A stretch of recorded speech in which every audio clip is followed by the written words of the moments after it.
नमस्कार, देशोन्नतीमध्ये मी स्वप्नील दुधारे आपलं स्वागत करतो। आता पाहूया महाराष्ट्रातील काही ठळक घडामोडी।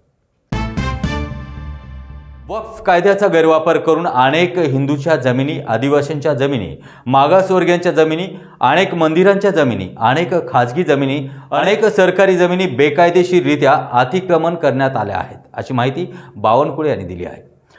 आम्ही सरकारकडे मागणी केली आहे, तातडीने योग्य ती कारवाई करून त्या जमिनी ज्या व्यक्ती, मंदिर किंवा संस्था किंवा मालकीच्या आहेत त्यांना परत कराव्यात, असं भाजपा प्रदेशाध्यक्ष चंद्रशेखर बावनकुळे यांनी मुंबईत पत्रकारांशी बोलताना भावना व्यक्त केल्या आहेत। वक्फच्या तेव्हाच्या कायद्याअंतर्गत किंवा वक्फचा वापर करून मोठ्या प्रमाणावर जमिनी अतिक्रमित केल्या आहे।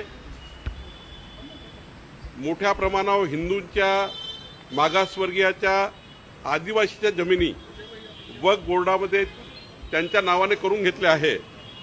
त्या जमिनी परत मिळाव्या, त्या जमिनी ज्यांच्या मालकीच्या त्यांना त्या परत द्याव्या, याकरता रेकॉर्ड दुरुस्ती करावा अशी मागणी आम्ही केली आहे। आणि त्याकरता लागणारा पैसा हा वाटल्यास सरकारने खर्च करावा, पण या जमिनी तातडीनं खाजगी मालकीच्या काही जमिनी आहेत, काही मंदिराच्या जमिनी आहेत, काही जमिनी त्या ठिकाणी मागासवर्गीयाच्या आहेत, काही जमिनी ह्या आदिवासीच्या आहे, या जमिनी परत होणे आवश्यक आहे।